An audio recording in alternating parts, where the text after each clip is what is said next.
I love movies. Gosh, I love movies. Here we go.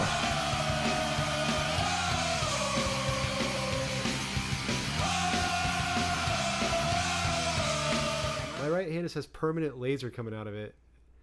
I know. Why? Your laser hands. Why? Because you're laser hands.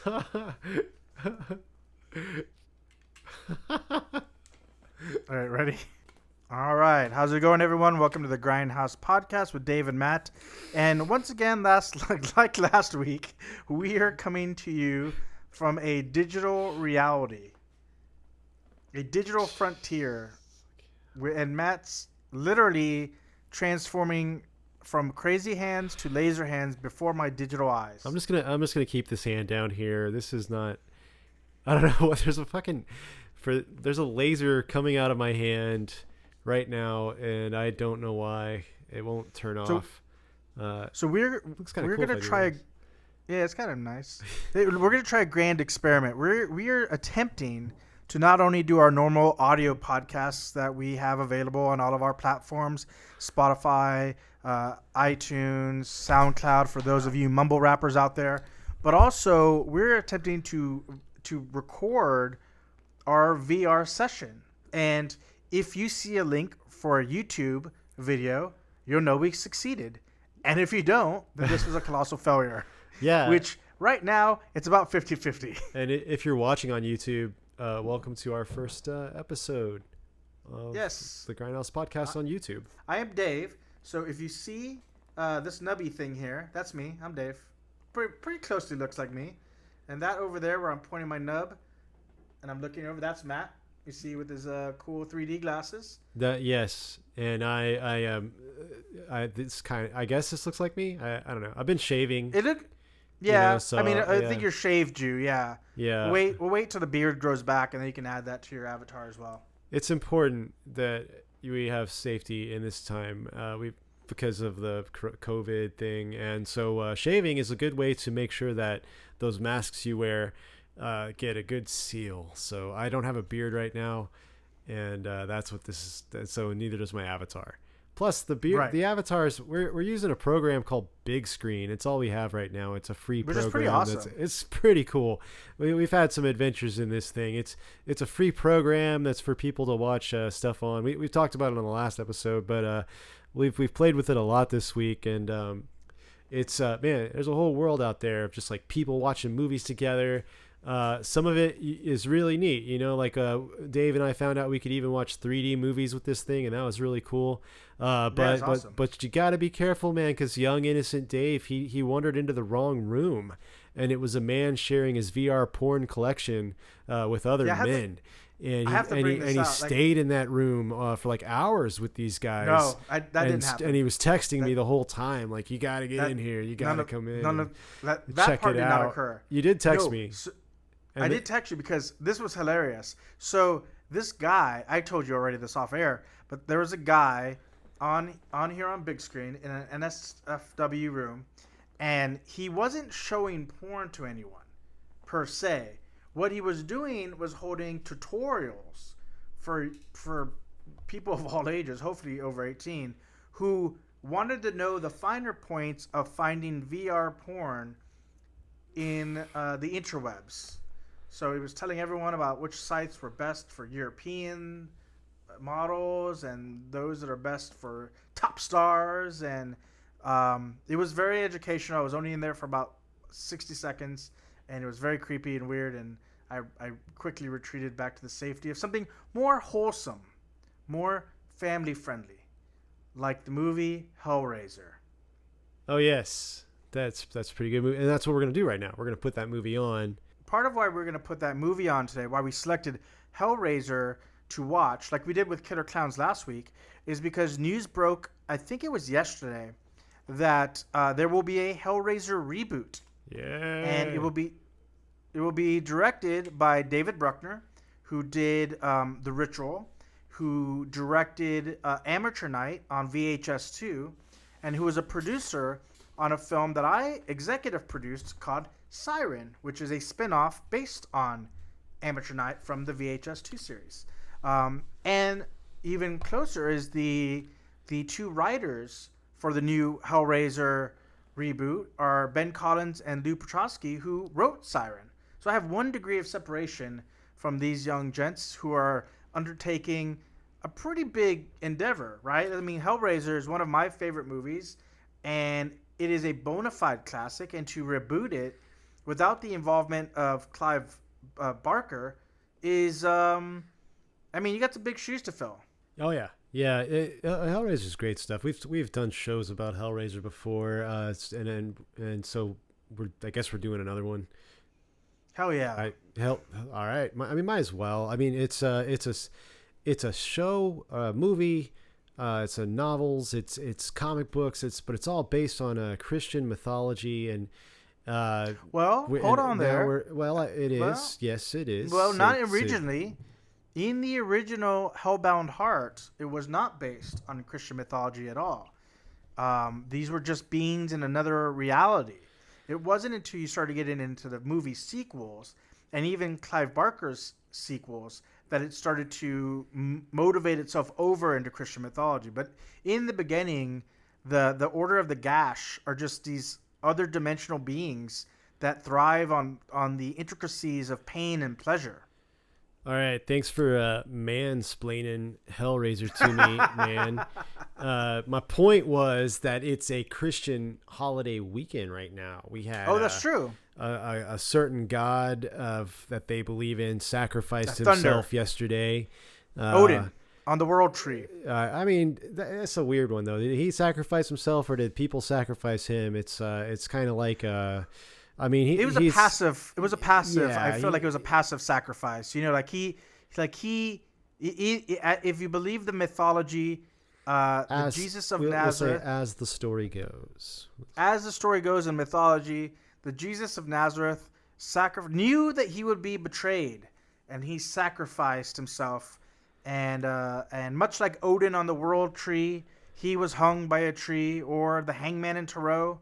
This story is as old as time itself, about some godlike being who is hung on a piece of wood, a tree of sorts, in order to achieve higher enlightenment and immortality. I don't know if there's a parallel to Odin. I think the story of Christ is just a lesson in if you're too nice, people might kill you. Yes, so don't be too nice. and so we're gonna go ahead and start our movie now. Y'all can't see this movie. Let's see. But if you want to follow along, if you want to watch Hellraiser along with us, we'll do a count. We're gonna attempt a countdown. How about that? That's a good idea. All right. So Matt, you cue up the movie. Where'd it go? We are by the way. Okay, there we go. Okay, stay. We're starting the movie right about now, so just get on it. 3, 2, 1, go. All right, the Mage Entertainment logo, the Image Entertainment logo just appeared. So if you guys want to sort of track along with us, and one thing I think we should really talk logos upon logos upon logos. Do you know that David? So this new help. We'll talk about this while this first off is going on. Are we just? Are we like riff tracks now or something? Is that the idea here? Why not? I don't know, because we're a podcast and people are probably listening to this in their car while they're at work. I think they'll still get entertainment from this. So as these credits are endlessly going, although I think you should turn up the volume because the score is great. Clive Barker's Hellraiser just came on screen. All right, he wants to hear David Goyer. Don't pause it because now people are off time. Oh, you did. I didn't pause it. And also remember, I'm shooting lasers at a projection screen in VR. True. It's not easy. All right. This is gonna be audio fun. You want to do this? You get the avatar with the hands, and then you can do all this. Nah, I got a nub, man. You got it exactly. So the new Hellraiser is actually based on a story by David Goyer. He of Batman Begins fame. I think he wrote Man of Steel. I think he did the Blade series. He's to me as a writer, and again, he's not writing it. Ben and Luke are, but as a storyist, I think that's good. That's good hands to be in. If you're just giving David Goyer like the basic story to go off of, and you're using Ben and Luke younger writers with fresh eyes and opportunity to, try to modernize Hellraiser in some way, because I do think that some of the themes of the original movie can be really relevant today. So this is not is this a continuation of the last Hellraiser movie we watched, the one where like the angel came down and all that stuff? What was that? I mean, I have no idea. I have no idea except that it is being described as a reboot. So my assumption is it's a complete and total reboot.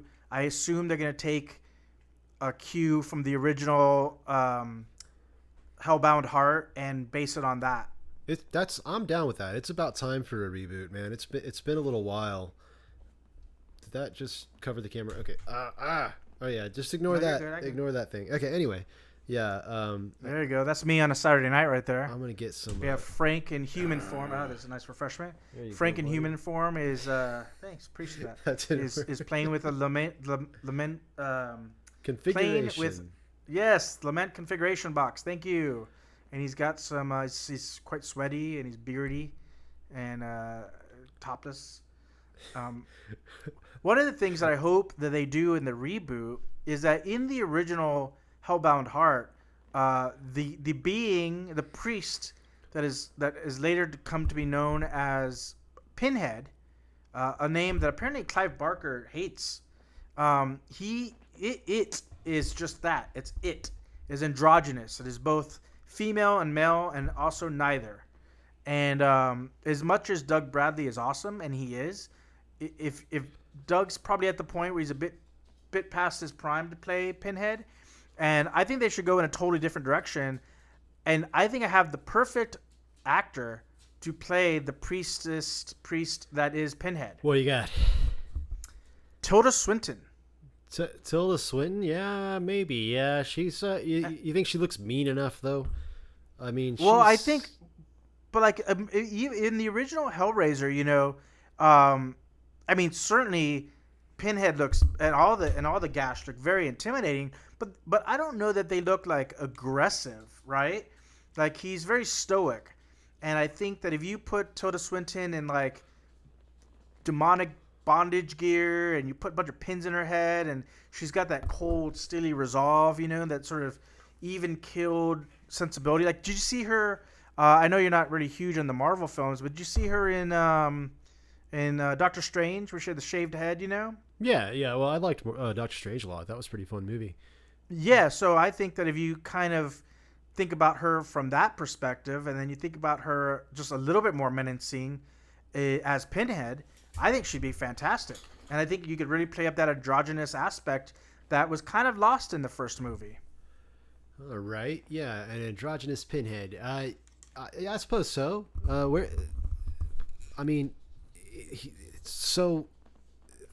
The reason why I'm just kind of freezing up here, it's so hard to know what's canon. Like you just said this whole thing about how Pinhead's not supposed to have a gender, but then we've got that one. Isn't there like that one film that shows he was some kind of a soldier or something? Well, that's the tricky part. It depends on what you're going off of, right? Yeah. So, like, if you're going off the movies, then obviously Doug Bradley was based on a human man, and he is male. But the original Hellbound Heart, which is what I'm really hoping they draw inspiration from, it's just quite different. It's very similar to what the movie was, but I think that it explored some deeper themes that the movie didn't quite touch on. Like, for example, right now we just got to the part where Frank has opened the box. He's been ripped to shreds. We see that the gash has kind of completely shredded him to just meat chunks. Yeah, it was like his face was kind of on the ground, like a puzzle. Right, like a human and they kind of put it back together. Yeah, and then Pinhead puts away the lament configuration box, and now we're in some house. So, like in the book, that scene goes on for much longer. There's a whole explanation to the pleasure that Frank feels. I mean, it's basically like I think there's a disease that your senses are like overloaded, okay, right? And so like everything is somewhat painful because they're heightened to like the nth degree. All right. So when Frank when he agrees to have the gash show him pleasures unknown, he experiences everything in a way that is so overwhelming it actually becomes painful. And to the Gash, they recognize all sensation as important, right? So like eventually he has an orgasm, but it's like so intense, it's like overwhelming. And then like he can feel the floor on his knees, and it's like burning him, and every sensation is completely turned up to 11, and until they finally enter into the actual pain stage, and then break him apart. You keep using this word, the Gash. I think everybody knows them as the Cenobites. So why are you calling them the Gash? Well, because they are of the Order of the Gash. All right. What does that That's mean? in the stories, they are Cenobites. That's what they are. But they're these kind of weird priest, like monastery type folks, and that's why, like, if you look at the movies and look at the design of them, that their attire kind of vaguely resembles some sort of demonic priest. Yeah, right. They've got sort of the long robes. Right. Yeah, so they are Cenobites that belong to the Order of the Gash, which I could only assume was chosen as a word because it just sounds gruesome. It's not the Order of the Cut or the Scrape. It's the Gash. The Cut wouldn't really work. It sounds like the Cut sounds like they're trying to maybe work on Hell's budget, trim some of the fat, save some money. Yeah, right. Yeah, exactly. Like like a your pretty face is going to hell thing. I could see that, like, something in the budget office there. Yeah, right. They're just trimming away. Did you ever check out that show, by the way? Not yet. I still want to, though. God. Why do we even do the show? Why do we even do the show if the things we recommend? Some maggots. Maggots are lovely. What? Oh, maggots are on the screen. Oh, that's right, because we're riff tracks now. So if we just start talking about random things, it's probably because that's what's on the movie that we're watching. That's right. But let's see. Oh, I moved the camera's on the loose. Well, here's the other thing. While you're trying to fix your random camera on the loose, but I don't know. Like, to me, I feel like Hellraiser, as great as I love the original, I do feel like there's a real opportunity to modernize it. Like, in the same way we talked a little bit about the Invisible Man and how the Invisible Man was able to sort of modernize the concept of invisibility with some themes that are more relevant to today, right? Ideas of gaslighting, the ideas of like someone's dark side being not visible to everyday people who are trapped in situations where they're in an abusive relationship that other people cannot see. There's one overarching theme of Hellraiser, which is like the destructive nature of unbridled lust and passion and what is perceived as love, toxic love, right? All right. And obviously our lead actress here, is it Julia? Julia like carries on these gruesome murders to revive Frank, the brother of her husband, whom she's had this torrid love affair with. But of course it's fleeting because Frank is only in the pursuit of pleasure, and that means that he cannot stay. He's a modern day polyamorous dude. Ow. Yes. You right there? Yeah. All right. Yeah, I got to fix my microphone. I just hit it with my VR headset. It's going to get better, folks. That's great. But don't you feel like especially right now when a lot of people are trapped at home and have been really cut off from the things that bring them pleasure in everyday life, right? Things like going to the movies, seeing loved ones. Yes. Right. For some people, physical intimacy, all these things for a lot of people have been completely cut off. So it feels like, well, not anymore, because tomorrow is Easter Sunday. Hallelujah. And we have a message directly from heaven that the Lord is going to protect everyone that goes to church on Easter for Easter Sunday. I don't think that's a good idea. Directly from the top, the president himself has said by Easter Sunday. Won't that be a beautiful? No, he changed that. He's already changed that. He's already changed his mind like 3 days later. Yeah, Jesus. I know, but he said he came around again. Now that's the thing, though. I've explained this to you. Don't go by what he says afterwards. Go by what he says first. Because the afterwards. Well, not anymore. Because tomorrow is Easter Sunday. Hallelujah. And we have a message directly from heaven that the Lord is going to protect everyone that goes goes to church on Easter for Easter Sunday. I don't think that's a good idea. Directly from the top, the president himself has said by Easter Sunday. Won't that be a No, he beautiful changed thing? that. He's already changed that. He's already changed his mind like 3 days later. Like Yeah, Jesus. I know, but he came said around it, again. Now, that's the thing, though. I've explained this to you. Don't go by what he says afterwards. Go by what he says first. Because the afterwards is because the deep state got to him and they had to. Right. I mean, hell, that might not even been him in the second video. That could have just been like a CGI, something similar to what we're doing right now, like a virtual reality. What's that deep face? The face. Is it just called deep fake?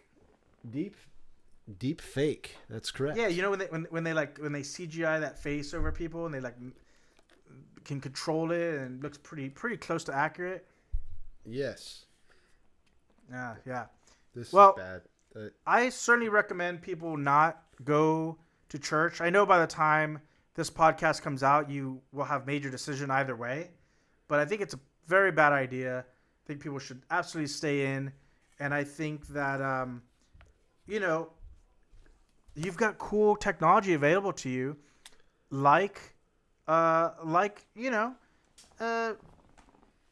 big screen where you can watch movies with your buddies virtually. Why? I'm sure you could use. You know what you could do for all you God-fearing people out there. You could use big screen.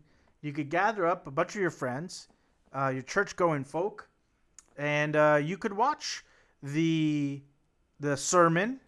Maybe a little Joel Osteen. Not him. No, it was funny Baker. Actually. Before we came in here, I was checking on Facebook to send you the message to how to get into this room. And the screen's a little blurry when you're looking, because like I could pull up my computer screen and stuff in the VR and it's a little blurry. And I thought you had sent me this. I thought it was like Messenger, and it was an ad for a church out of Corpus Christi called Church Unlimited. And that's what they're doing tomorrow. They're doing like a online streaming. I actually thought it was like a VR thing because I was like, am I getting this? 'Cause I'm in VR? Maybe it is. Hell, who knows? I'm fine with that. If there's a VR church tomorrow, I'm totally there. That'd be awesome. To me, that is a much smarter way. And here's this other thing for all you church. I remember when I was growing up that sometimes getting the old man to go to church was tough. Like grandma would always want to go, but like the men would want to stay behind and whatever. So that was back in the 80s and the 90s when there was just not the same kind of technology that's available now. But now, if you could do church streaming, then you can absolutely like just put it on the television screen, hide the remote. He's got to listen to the word of the God, the Lord, whatever, the Gord. You're saying make your dad watch TV on church on TV? Yeah. I don't know. Yeah. So it's over before the football game starts. I don't know. I don't recommend anybody watch church tomorrow or do anything like that tomorrow. I think you have a much better day. I think you should do some high magic. Yeah, or something. I mean, even if churches were open and there was no virus moving around. I mean, it's the best Sundays I've ever had. We're just hanging out with friends. You don't want to go sit in a church and I don't know. No, you want to be some Hellraiser or something. Yeah, you want to be more like Frank here, just standing in the rain. Wait, that's Frank. I thought Frank was the other guy, the dad. No, that's Frank. Frank is the brother who was ripped apart. That's why when he starts to come back together, he's known as Frank the Monster, because he is in fact a monster. What's the dad's name? We're gonna call him Will. Will, all right. I don't think that's his real name, but I don't really remember his real name. I just remember the very famous line at the very end of Hellraiser, which is pretty great, that he ad-libbed. So maybe we should give that actor more respect, but I just don't recall it. Throwing popcorn at me now. I'm trying to. This is difficult because normally when we do our VR thing, we're not surrounded by audio recording equipment. You're not in the studio here. I think I need to figure something out about this because I've got this mic in front of me and I can't see it, and it's very sensitive, it's very large, and if I knock it while I'm trying to throw popcorn at you, which normally I have two hands to do, but I don't know if that's going to work today. It's probably, you know what it was. This is like it's weird... because last week. Yeah, It's because last week you made fun of my nub, and so now you have one gimpy hand. This is karmic. This is right cosmic there? Karma. Huh? Are you even holding that thing? It's just like laying beside you. No, I put it down. I don't need to hold it the whole time. Yes, you do. No. Nah. I think you need. We're about to see this really passionate romance that's occurring on screen. This excellent movie that you should be watching instead of watching my nub. Frank sticks a finger in her mouth, which we always know is the indicator of true passion. And I believe he sleeps with her on her wedding night to be extra scummy. I just don't quite understand it. I'm not against it. Don't get me wrong. It's just that, like I said, there's a few things that I just I'm lost in I'm literally in the woods because we're sitting in the woods, the VR woods, watching a movie. That's right. And so you've got me lost in the woods here, man. I'm a little boy just like out under the stars with the trees. I don't want you to be a little boy in the woods. That's creepy. Well, it's fun watching movies out here, but I don't see a road back to town or a parking lot or anything. I don't know where we're gonna go after this. Just don't worry about it. So here's a question for you. What do you think are some of the things that we should hope to see in the new Hellraiser?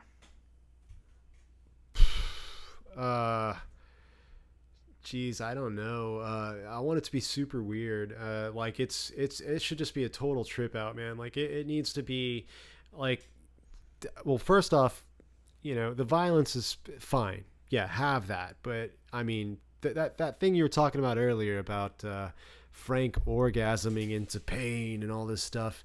That's the kind of super weird Clive Barker stuff that we never get to see in these films. I mean, that's right. It gets close to it. It skirts around it. But if you've ever read any like Clive Barker novels, man, they are bizarre. They are super. I mean, the strangest shit going on, like guys manipulating their evolutionary path to become like some kind of strange wizards, summoning ghosts and fighting for decades and decades until they both end up in a well or something, and then like 10 years after that someone finds one of them and it awakens this whole thing and they end up in this I don't even remember what that book was called, but that's a real book. That's I mean monkey... Is it Midnight Meat Train? No, it's not that. It's like the Great Magic Show or something. It's something along those lines. Really good. I liked it. But man, Clive Barker gets out there, man. Right. So weird is good. We always talk about weird on this show. We're big fans of the movie Tusk and the cult of weird that follows it. Tusk. And we hope that the new filmmakers go and capture some of that. Clive Barker directed the first one, and it is great. But like, I do think he was hamstrung a little bit on some of the weirdness that he could do. And with the technology that exists now, maybe some of that can be translated on screen more. However, I do want to warn, I want to see not very much CGI in the new movie. Yeah, we must resist that urge to make everything CGI. Like, right now we're watching on the television the great scene where Frank starts bubbling up from the rafters, and it's done so well. It's obviously practical effects. It's very gooey.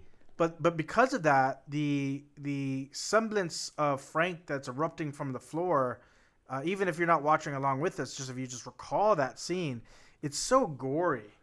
It's got such texture to it. And because of that, I think that's one of the things, like when I watch Hellraiser, it almost turns my stomach because it feels so real in its grotesqueness. And I don't think you'll get that same experience if they rely on CGI to recreate some of these moments, like the flesh and the sinew crawling back together and reforming. Yeah, it looks real. It doesn't. Yeah, I think I know what you're saying. CGI would look good, but this looks real. Like that is some nasty looking organic slimy shit going on there. Yeah, it's like a brain. Yeah, it works. Very cool stuff. Now I will say this though, a film like Mad Max, the recent Mad Max film used CGI a lot in the backdrops. Sure. Fury Road. And I would be okay with something like that in a Hellraiser. Like, if you want to make a big hellscape, I mean, you can't expect them to turn a soundstage into, a miles-long canyon of torment. No, right. Yeah, and the good thing about Bruckner and Ben and Luke is all these guys are indie filmmakers. I mean, we made Siren for very little money. I know Amateur Night 2, which was in VHS. Amateur Night, which was in VHS 2, was made for very little money. I haven't seen Bruckner's The Ritual yet. Have you seen that? I have not. I've heard mixed things, but again, I know that these guys know how to work with a small budget. So if you give them even $20 million or $30 million, I think that they could execute something super cool, because the original Hellraiser takes place in a house. That's right. Yes. Talk about low budget. You can actually see the point when the budget runs out on Hellraiser if you stay till the end. When they blow that house up, it's the camera just kind of looks away and then back, and it exploded. Yeah, well, listen, sometimes what you don't see is the scariest part. Yeah, then this isn't one of those times. Well, what else do we need to see in the new Hellraiser? What else is missing? Or at least, how can they find a way to retell this classic story in a manner that is relevant to people in 2020? You're asking me? Yeah. Well, yes. You're the person in this forest. Man, I don't know. That's a tough one. 2020, what's going to shock us about Hellraiser? It's just going to be a bunch of weird torture porn, probably. I don't know. I mean, I don't know if there's really any great thing behind Hellraiser that makes it interesting anymore. We get the point, it's all kind of been done, and there's been so many damn Hellraiser movies. At this point, rebooting it's just, well, I don't understand the motivation behind it, honestly. Well, I think that's probably true. I mean, I think ultimately we've talked about Hollywood, and it wants to mitigate risk, and so taking a known property will generate some immediate interest, especially if you can connect, in this instance, indie filmmakers who have a positive buzz about them. I think people would be, like if Michael Bay did Hellraiser, I think there'd be a lot less excitement, but because it's kind of feels like people who came up the hard way getting an opportunity to put their hands and put their spin on something well known, I think there's a little bit more excitement on that aspect. The other thing is also, this was made in the 80s when you were just starting to introduce this idea of sex being dangerous with the AIDS outbreak, and I think that certainly while that would not be the same kind of message that you could sell today in the world of 2020, where you could go on Instagram and see butts and boobs to your heart's desire, or you can go to big screen and go into a VR room where people are sharing their porn with other men. And then you can text your friend and say, you text your buddy and share the love. That's not what I said. I know, but it's just that you keep texting me about it. Well, no. Hey, I told you about that room I went in, right? Well, I'm getting older and I forget things that I say to you, so it's really has more to do with that. But no, I think that it's very possible that when like in Los Angeles, for example, they've just extended this safer at home ordinance to May 15th. Okay. And I think reasonably we can assume that this is probably going to stretch till June, right? Now, there's two schools of thought in terms of how people are going to react come the time when they're allowed to go back to normal life, right? Yeah. You could be like, say, David Lynch, who has a very optimistic viewpoint on life and who believes that we're going to enter into a kinder, more spiritual world because people have had the opportunity to take some time to focus on themselves and have more contemplation and take a break from the grind, right? Yeah, that's sure. That's one approach. Yeah, sure. The other idea is that people are going to go fucking batshit crazy. Just Crazy. fucking in the streets and doing cocaine off fucking park benches and racing their cars down the street. Maybe some hot rodding some motorcycles, getting strung up and whipped in shopping malls. Who knows what's gonna happen? People have been pent up for weeks on end. They may just go hog wild the moment they go out, and it's in that scenario that you could maybe have some fun with a Hellraiser. That is a great point. That I could see. Yes. So they haven't started production on this film yet. I think I mean I don't even know. I assume they're writing in the writing stage now. But obviously no. There are no film productions that are happening at the moment. You know that they should do that. They should incorporate some stuff from the COVID era and kind of base it afterwards. I think that'd be interesting.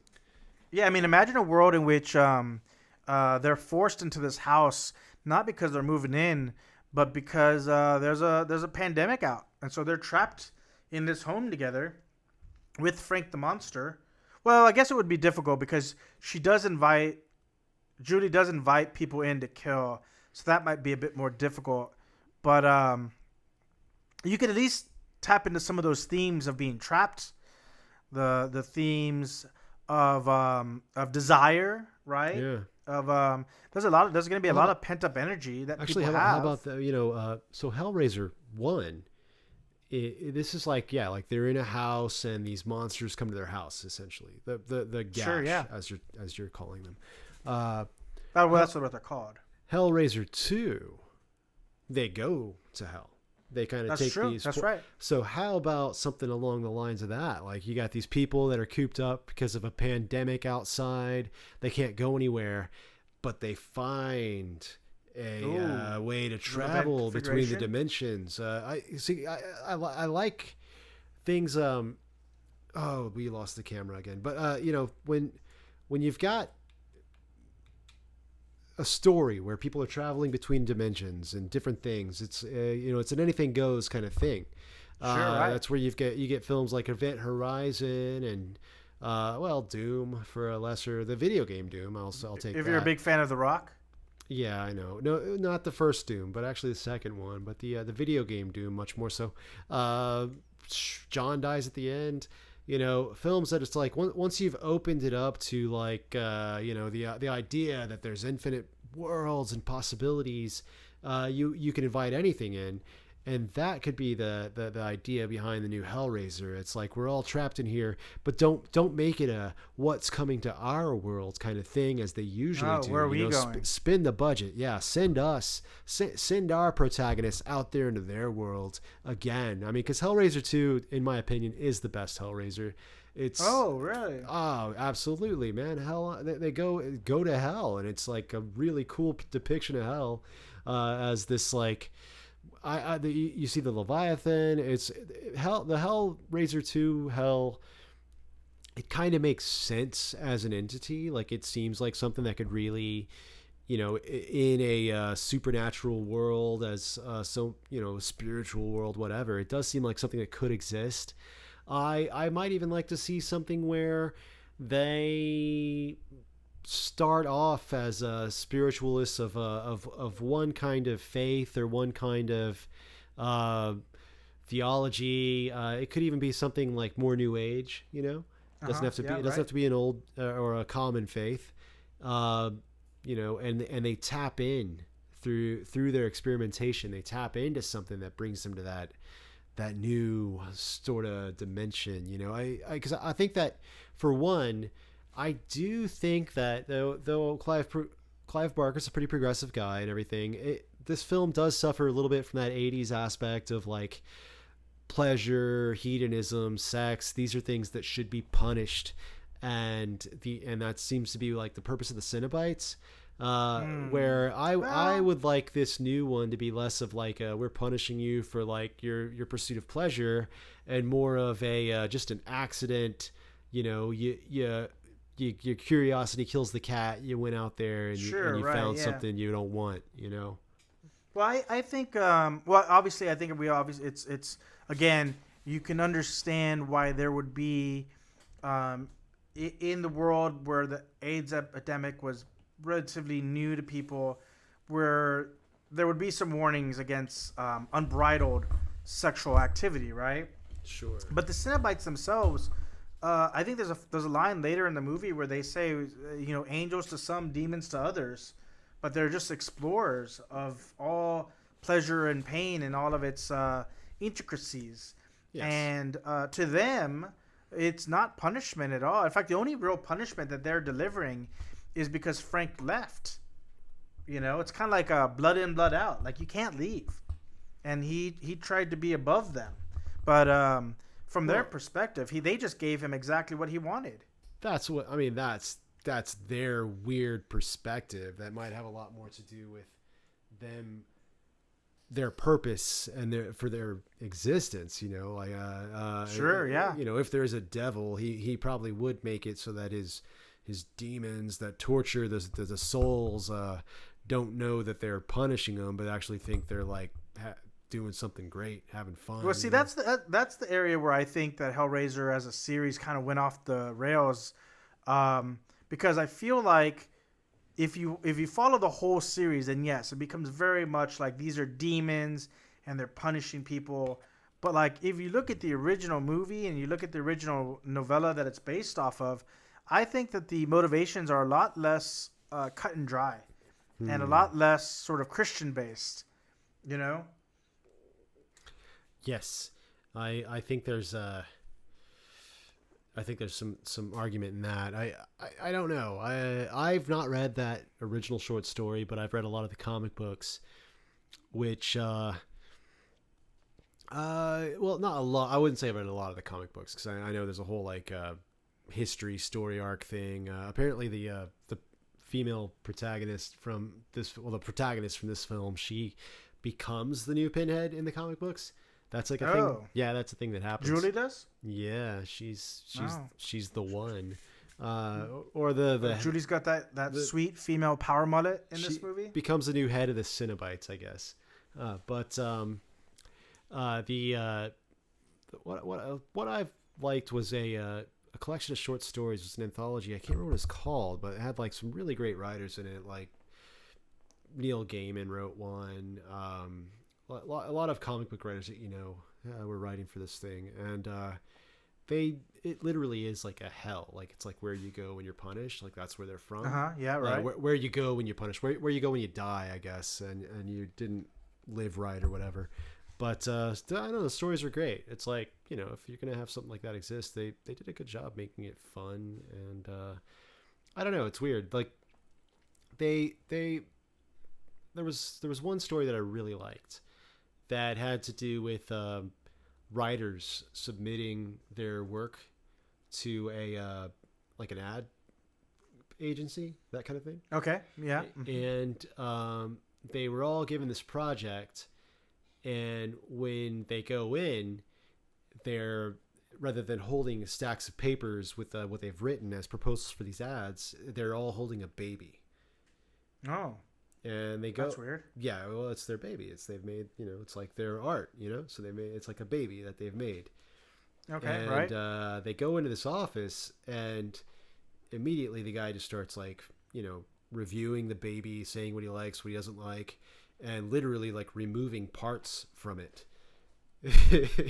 Like okay, like tearing it to pieces. Like I don't really like the nose. And it's more comical than it sounds.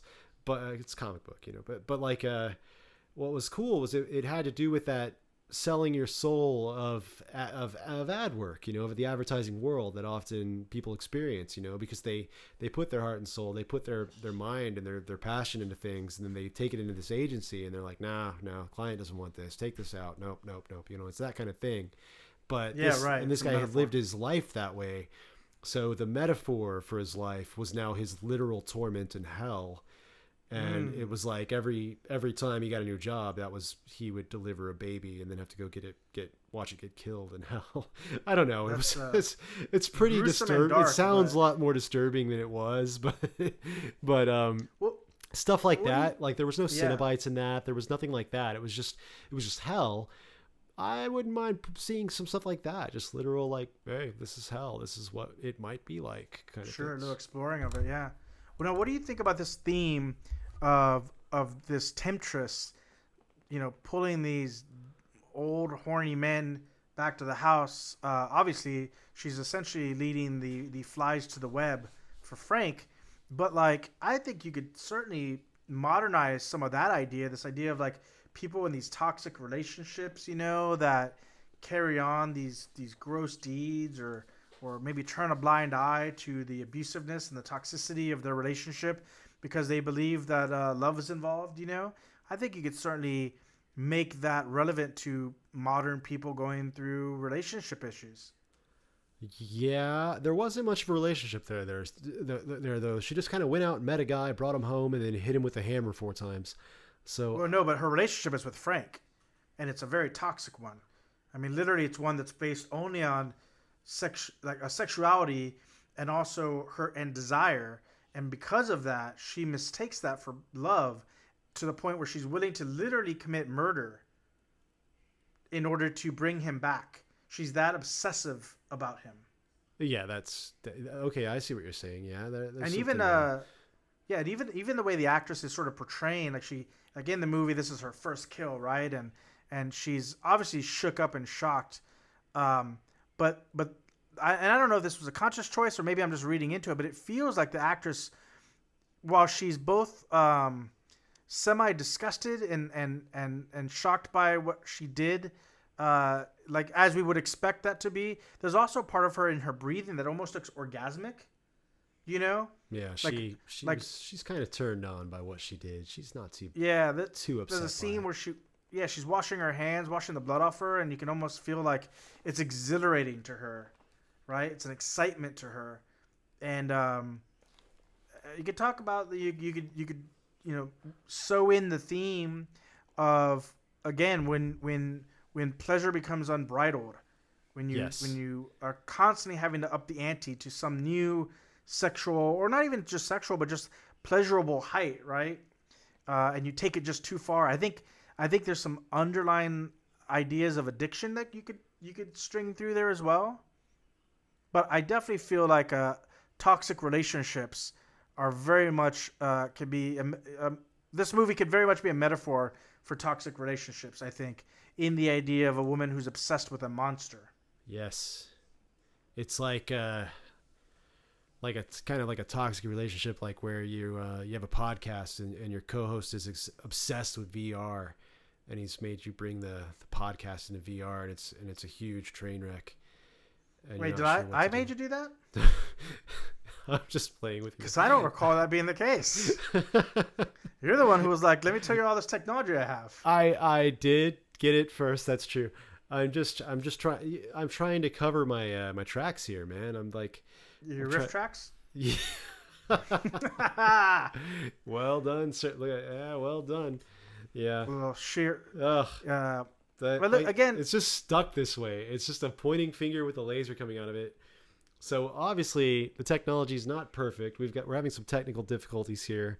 Well, now obviously we don't want to spend the whole podcast talking about just tracking through a movie, but there is a line. We've talked about this before, but I just feel like it seems relevant considering that it's Easter weekend for those who celebrate the mythology of Easter, wherein the actor. So at one point, Frank possesses his brother.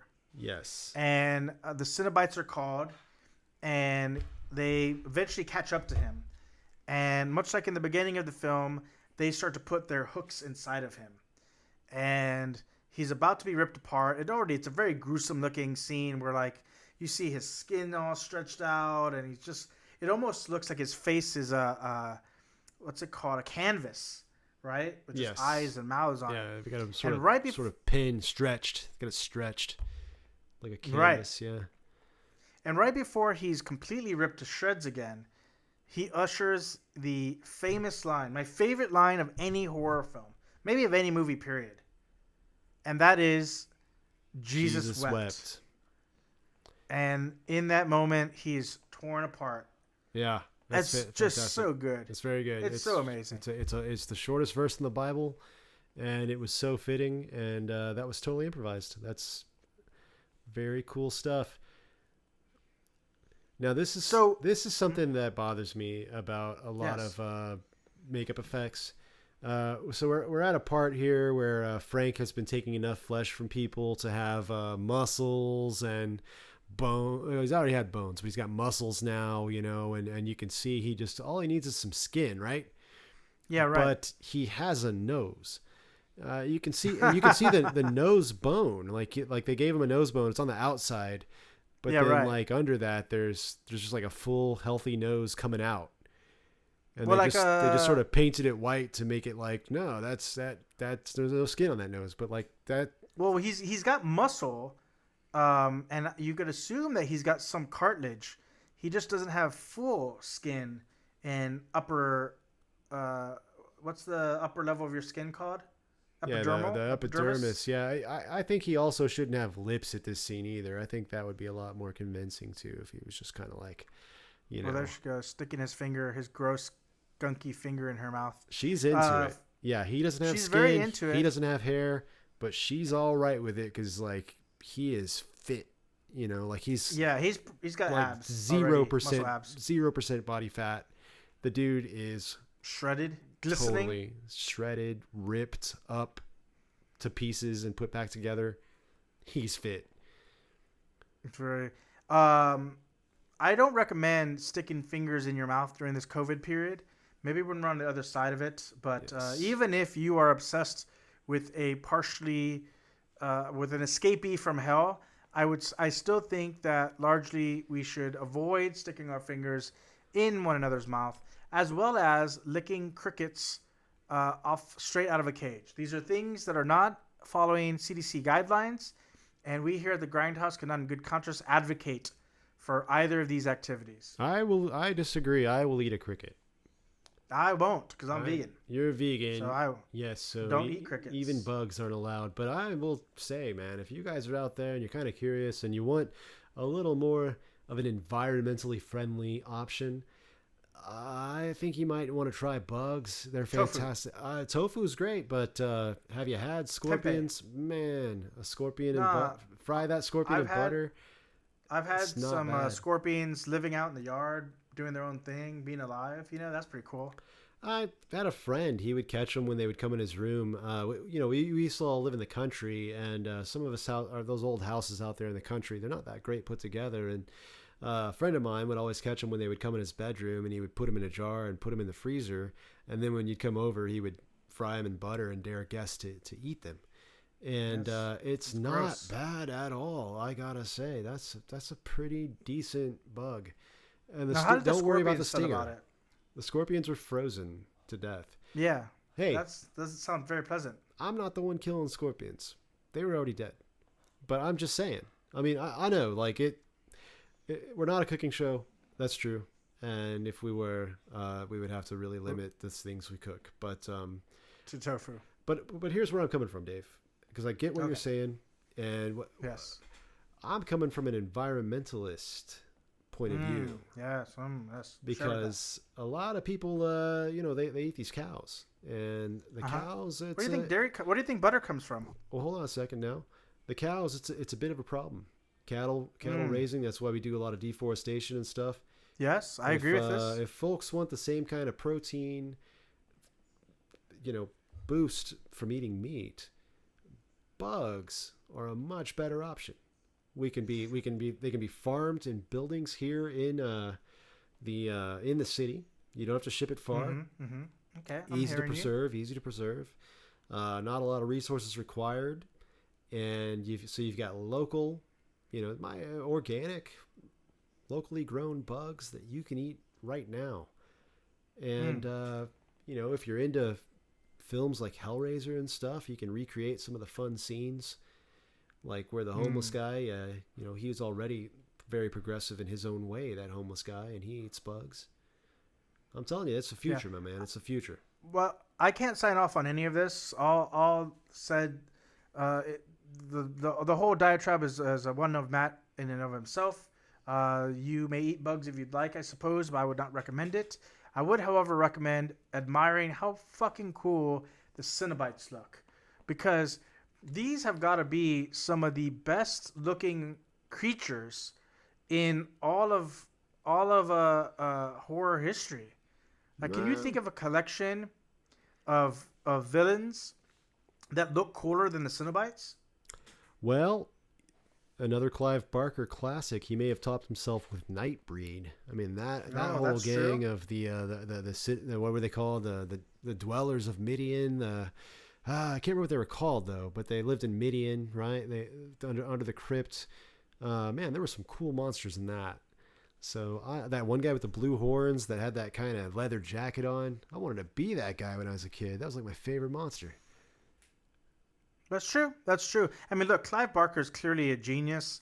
What he's done for the genre, both in movies but also in his obviously his novels, uh, is amazing. And I think it. I think the while I think that there's potentially something that could be got from taking a series like Hellraiser and trying to make it fit more snugly in a current climate, it's an undertaking. It's big shoes to fill. This is a master of his craft, and so I hope the lads are up for it. We're rooting for them. We're hoping that they succeed and that it's successful. And I don't know why Frank the Monster is wearing a shirt that's just clearly stained with his own goo, or smoking cigarettes for that matter. But it makes for a cool look, so I suppose there's that. He just couldn't wait to get back to his old self of dressing sharp, having a smoke. He doesn't have hair yet, so he's expressing himself with a nice suit. I can relate to Now, that. now I didn't notice. I didn't look that closely, but how many pieces are still missing from Frank at this moment? I You know what think I'm it's saying? just, You picking up all the skin. picking up what I'm putting down?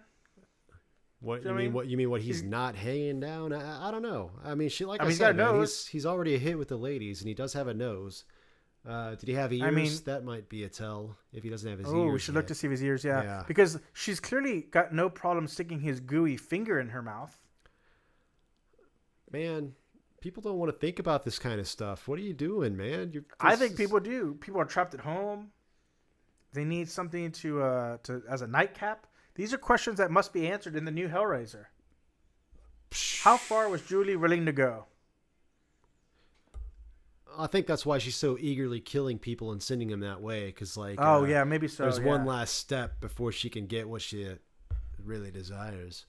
I think that's the Okay, case, yeah, you there know. you go. Because Okay. if she could have sex with Frank in his slimy, Gooey corpsey form. form, I mean, she might not care as much that about bringing him victims. True. You're right. You're very right on that point.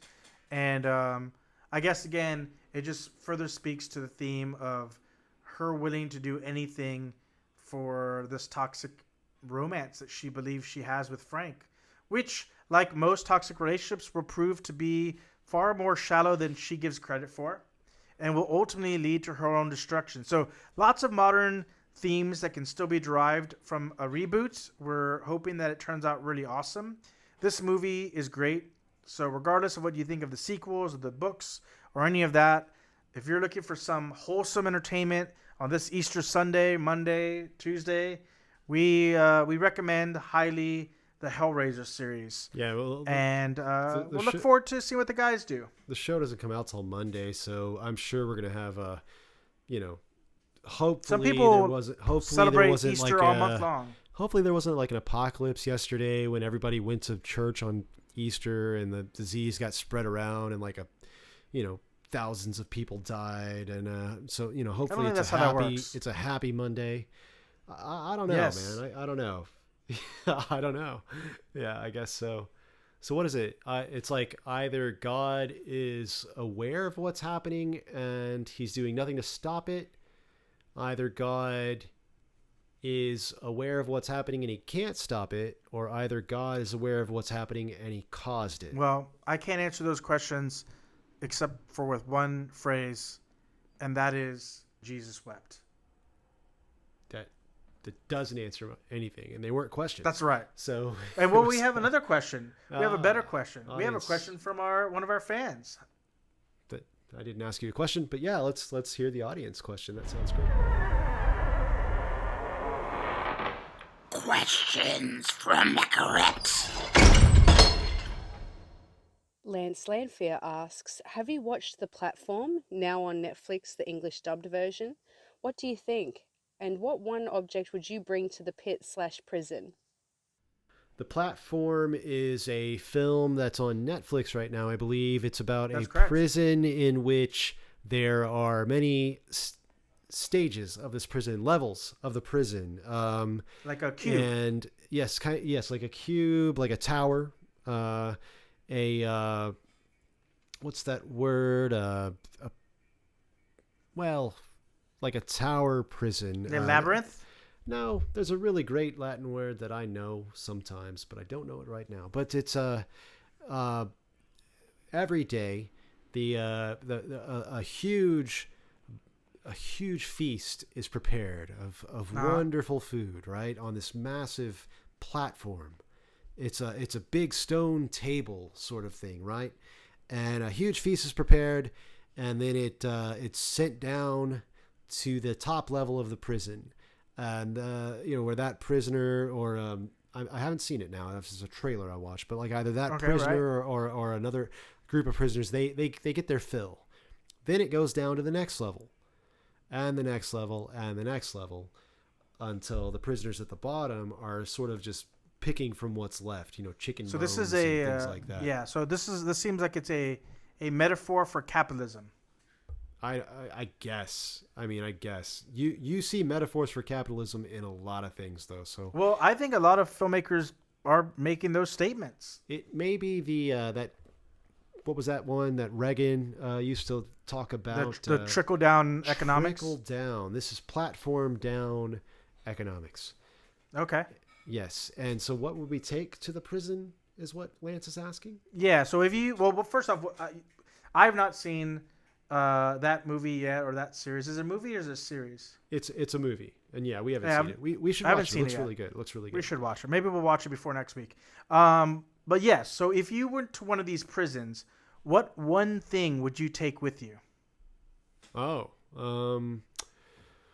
well, I suppose probably my PlayStation Vita. I've got a lot of emulators on there. It's got like every Nintendo game, every Super Nintendo game. So, and it's got a good battery life.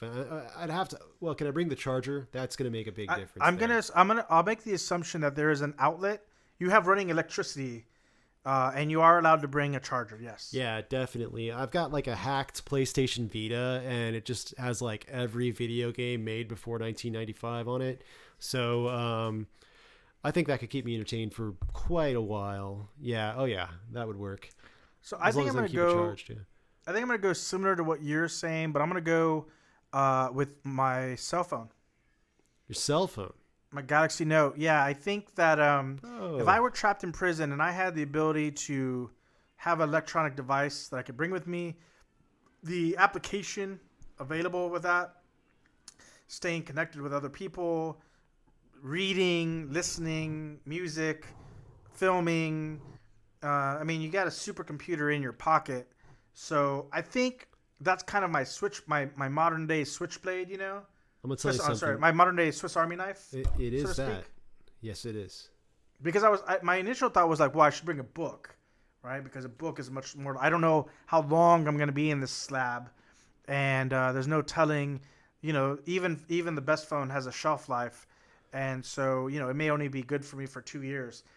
But I'm gonna be optimistic that I get out of prison sooner than 2 years. Yeah. Or 3 years, or whenever this phone dies. So I think that I'll have more usage out of that than I would a book, which would probably physically last longer, but is only one story. Even if you get a big book with many stories. I'm telling you, my man, you messed up. You shouldn't do it. You know what's gonna happen with that phone? What's that? You know that thing where like they talk about how everybody, the things you see people doing on Facebook and the pictures people post, it's like the best, right? It's always like, oh, our vacation was perfect. You never see the stuff that went wrong. You never see the boring parts. You only see the best parts. Yeah, sure, right. You're going to be there in that prison every day, man, looking at Instagram, looking at Facebook, and just seeing what, not even reality, but like an improved, more beautiful. And it's just going to remind you more and more that fear of missing out. You're gonna get FOMO'd until you go insane, man. Well, so no, I thought about that, but I think that how you counteract that is you take selfies from within the prison. But of course, it will be the best version of prison. So other people will get FOMO. They will want to be in the slab. You know, I imagine I'll probably be on the bottom level of this prison. So by the time my little slab gets down to me, it'll probably just be bones. But I'll decorate the bones in such a way, and I'll take a selfie, post it on Pinterest of my bone dinner. You could pretend it was you that made them. Like, oh, I just I'll be like, finished a I'm so wonderful full. feast. That was delicious. All this tofu bones, and then like maybe take some of the tofu drumsticks and like play a jam. You know, like a little what's that? TikTok. I'll TikTok some drumming with my bones, my rib cage accordion, you know, and you're not gonna do any of that. People are gonna you know what you're gonna do? You're gonna do a bunch that? of push-ups and take a bunch of mirror selfies. That's what I would do. I would be jacked. Just prison workout. Just you're gonna be like, still need a little work on my quads, man. Yeah. I'll have like my prison need pants, my prison pants just above the dick root, you know, so that they can see that nice V shape. That's what I would do. You're right. So, exactly Lance, I would take my phone so I could take prison selfies and occasionally TikTok some food photos, and Matt would take his video games so that he could play video games his heart's desire. Yeah, sounds good to me. So we're going to leave you on that, and you can finish the movie on your own. You can tell us what you love about this movie. You can tell us what you hope to see in the reboot, and you can tell us what you hope not to see in the reboot. I think that it's in as good of hands as it can be without it being in Clive Barker's hands. I think you have some very talented filmmakers at the helm, people who come from the underground, come from indie world, people who have worked their way up. And we got to appreciate that. We got to support indie filmmakers who get their opportunity to tackle something bigger. So we wish them the best. We hope that the movie is fantastic. We hope that they get to filming sooner than later. If you're looking for a producer, hit me up. And until next time, we'll decide how this works and if we want to do another VR broadcast of some sort. We're doing it again. Yes. We're doing it again. Oh, you sure? You're feeling okay with this? Well, I mean, it was the first try. You know, we'll get better. But yeah, and we don't even know if the recording worked, by the way. So that's 100%. You'll see us on you YouTube. May only yes, was it 50-50 shot. Yeah, 50-50. So hopefully you'll see us on 12%. YouTube because we want to get on there too. And I guess this is a lot easier than sock puppets. It is easier than that. Yeah, that's true. So I guess it's time for me and Dave to have a beer and finish this movie. That's right. So for Matt and me, Dave, thank you guys so much for listening to the Grindhaus Podcast. We will visit you next week. Hope you had a fantastic mythological Easter. And until next time, adios. You're listening to the Grindhaus Podcast on the Jesus Wept Network. Please follow us on Instagram at Grindhaus Podcast and listen to us every Monday on iTunes, SoundCloud, and now on Spotify.